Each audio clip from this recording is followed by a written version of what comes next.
This morning we recognize Holocaust Remembrance Day in Israel, known as Yom HaShoah. A survivor of multiple concentration camps spoke yesterday during a remembrance ceremony in Los Angeles.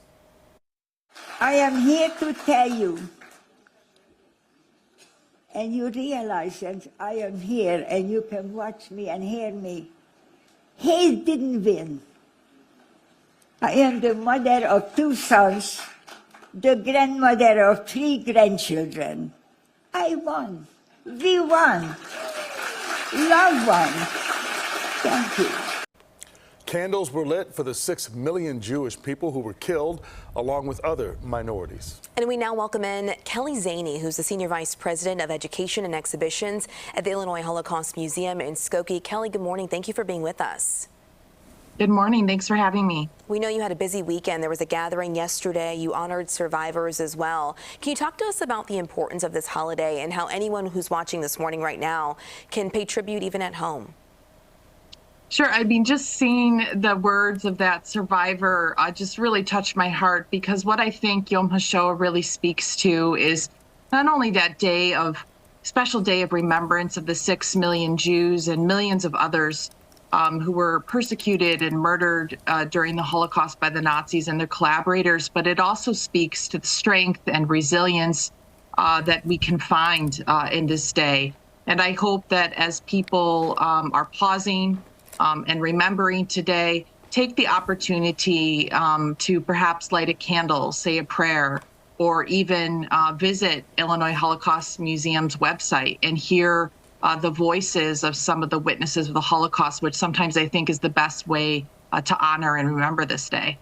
And Kelley, for many, Holocaust Remembrance Day stirs up pain, not just from the past, but the current unrest we're experiencing in the Middle East, given the Israel-Hamas war. Can you speak to that a little bit and how that could be some of the focus today? Yeah, great question. I think what today reminds us of are the terrorist and heinous acts that were committed against the Jewish people on October 7th onto the state of Israel. But it reminds us that in its aftermath, we have seen an alarming rise of anti-Semitism, and that wherever and whenever we see not only a rise of anti-Semitism, but hatred of all kinds, that we cannot rest in the convenient of being silent, that we have to continue to speak up and to raise our voices, and that sitting in the silence is not only spurs indifference, but remembrance can promote healing and hopefully justice and ultimately peace. And you mentioned how the museum in Skokie is just a great resource for people who want to honor the lives lost and also learn more. So what do you have in store for those who do want to come out and be around other people during this time?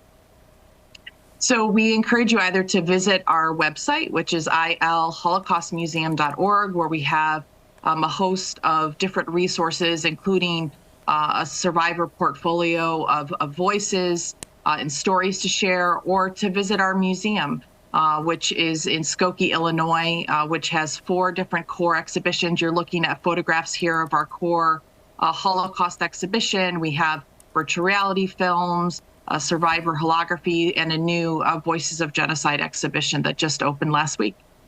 Kelley Szany with the Illinois Holocaust Museum, thanks so much for being with us this morning and sharing your time and your perspective. Thank you for having me again.